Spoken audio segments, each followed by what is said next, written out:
நண்பர்கள் எல்லாருக்கும் வணக்கம். இன்னைக்கு நம்ம என்ன பார்க்கலான்னு பார்த்தீங்கன்னா, எக்கனாமிக் ஒன்லைனர் பார்க்கலாம். ஆல்ரெடி பார்த்தீங்கன்னா, எக்கனாமிக் கிளாஸஸ் நம்ம அப்டேட் பண்ணி கொடுத்துட்ருக்கோம். ஸோ ரெகுலராக பார்த்தீங்கன்னா, எவ்ரிடே நம்ம ஒன்லைனர் அப்டேட் பண்ணி கொடுத்துட்ருக்கோம். சரிங்களா? நம்மளுடைய கிளாஸஸ் நீங்கள் ரெகுலராக ஃபாலோ பண்ணிக்கலாம். அதில் பார்த்தீங்கன்னா, ஸ்கூல் புக்கில் இருக்கிறத ஒவ்வொரு லெசன் வைஸ் நம்ம ஒன்லைனராக நம்ம அப்டேட் பண்ணி கொடுத்துட்ருக்கோம். சரிங்களா? நீங்கள் ஸ்கூல் புக்கு பார்க்காம ஸோ நம்மளுடைய வீடியோஸ் மட்டும் நீங்கள் ரெஃபர் பண்ணாலே போதும். நம்ம ஸ்கூல் புக்கில் இருக்கிறத ஸோ அழகாக எய்ம்ஸ் மாதிரி படிச்சிடலாம். சரிங்களா? ஸோ நம்மளுடைய சேனல் சப்ஸ்கிரைப் பண்ணாதுங்க, கொஞ்சம் சப்ஸ்கிரைப் பண்ணி அதை ஃபாலோ பண்ணிக்கோங்க. சரி, வாங்க பார்க்கலாம். பணம் உருவான வரலாறு. சரிங்களா? ஸோ அந்த டாப்பிக்கில் இன்றைக்கி நம்ம பார்க்கலாம். சரிங்களா? ஸோ என்ன இருக்குது அப்படின்னு பார்க்கலாம். முதலில் பயன்படுத்தப்பட்ட பணம் உலோக பணம். சரிங்களா? முதலாக பயன்படுத்தப்பட்ட பணம் பார்த்திங்கன்னா ஸோ உலோக பணம். சரிங்களா? ஒரு பண்டத்திற்கு மாற்றாக மற்றொரு பண்டம் கொண்டு பரிமாற்றம் நடைபெறுவது தான் பார்த்திங்கன்னா பண்டமாற்று முறை அப்படின்னு சொல்லுவாங்க. ஒரு பொருளை கொடுத்து இன்னொரு பொருளை வாங்குறது தான் பண்டமாற்று முறை அப்படின்னு சொல்லுவாங்க. ஸோ அடுத்து பாருங்கள், பண்டைய காலத்தில் இந்திய பெருங்கடல் ஓட்டிய நாடுகளில் பணமாக பயன்படுத்தப்பட்டது என்ன அப்படின்னு கொடுத்துருக்காங்க. என்னன்னு பார்த்தீங்கன்னா சோழிகள். சரிங்களா? பண்டைய காலத்தில் இந்திய பெருங்கடல் ஓட்டிய நாடுகளில் பணமாக பயன்படுத்துவது இது அப்படின்னு பார்த்தீங்கன்னா சோழிகளை தான் பணமாக பயன்படுத்தியிருப்பாங்க. ஸோ அடுத்து பாருங்கள், தங்கம், வெள்ளி, செம்பு போன்ற உலோகங்கள் புராதன பணம் என்று அழைக்கப்படுகின்றன. புராதன பணம்னா என்னென்னு பார்த்துக்கோங்க. தங்கம், வெள்ளி, செம்பு. சரிங்களா? அடுத்து பாருங்கள், ஸோ வெண்கல நாணயங்கள் முதலில் பயன்படுத்தப்பட்ட காலம் எப்போ அப்படின்னு பார்த்தீங்கன்னா கிமு 1100ஆம் ஆண்டு. சரிங்களா? ஸோ யார் பயன்படுத்தியிருப்பாங்கன்னா சீனர்கள் பயன்படுத்தியிருப்பாங்க. ஸோ வெண்கல நாணயங்கள் பயன்படுத்தப்பட்ட காலம் பார்த்துக்கோங்க, கிமு 1100 சீனர்களை பயன்படுத்தியிருப்பாங்க. ஸோ அதுக்கப்புறமா பாருங்கள், தங்க முலாம் பூசப்பட்ட நாணயத்தை அறிமுகப்படுத்திய நாடு எது அப்படின்னு பார்த்தீங்கன்னா ஐரோப்பா நாடு அறிமுகப்படுத்தியிருப்பாங்க. தங்க முலாம் பூசப்பட்ட நாணயத்தை அறிமுகப்படுத்திய நாடு ஐரோப்பா. எப்போன்னு பார்த்தோம்னா கிபி 1750. ஸோ அடுத்து பாருங்கள், லிதியா நாட்டு அரசர் அலியாத்திஸ் வணிக பரிமாற்றத்திற்கு பயன்படுத்தியது எதுன்னு பார்த்தீங்கன்னா காகித பணத்தை தான் பயன்படுத்தியிருப்பார். லிதியா நாட்டு அரசர் அலியாத்திஸ் வணிக பரிமாற்றத்துக்கு பயன்படுத்தியது என்ன அப்படின்னு பார்த்தீங்கன்னா காகித பணம். எப்போன்னு பார்த்துக்கோங்க, கிமு 600ஆம் நூற்றாண்டில் பயன்படுத்தியிருப்பார். ஸோ அதுக்கப்புறம் பாருங்கள், மார்க்கோ போலோ கிபி 1290ஆம் ஆண்டு பயணத்தால் காகித பணம் ஐரோப்பிய நாடுகளில் பரவியது. ஐரோப்பிய நாடுகளில் காகித பணம் பரவ முக்கிய காரணமாக இருந்தது என்னன்னு பார்த்தீங்கன்னா ஸோ மார்க்கோ போலோவுடைய பயணம் தான். சரிங்களா? ஸோ எப்போது பயணம் செஞ்சேன்னு பார்த்துக்குவோம், கிபி 1290ஆம் ஆண்டு. சரிங்களா?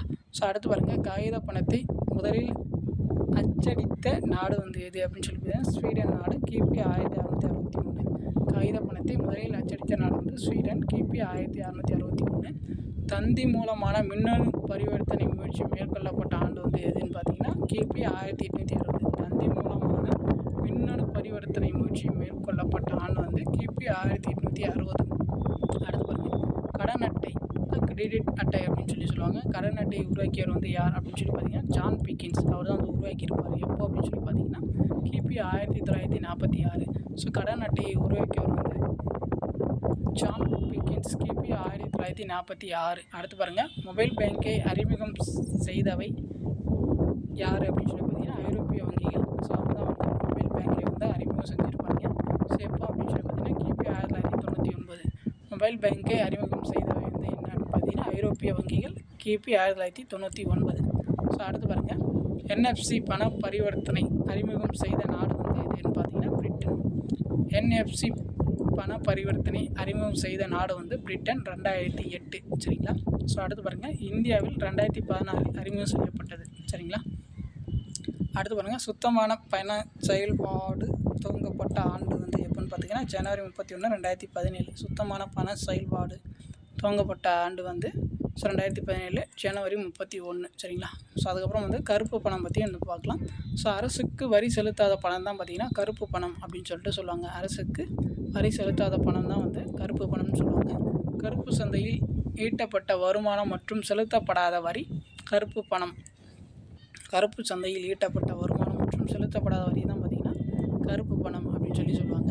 தனிநபர்கள், நிறுவனம், அறக்கட்டளைகள் சட்டவிரோதமாக வரி செலுத்தாமல் இருப்பது அதுதான் பார்த்திங்கன்னா வரி ஏய்ப்பு அப்படின்னு சொல்லுவாங்க. தனிநபர்கள், நிறுவனம், அறக்கட்டளைகள் சட்டவிரோதமாக வரி செலுத்தாமல் இருப்பது தான் பார்த்திங்கன்னா வரி ஏய்ப்பு அப்படின்னு சொல்லுவாங்க.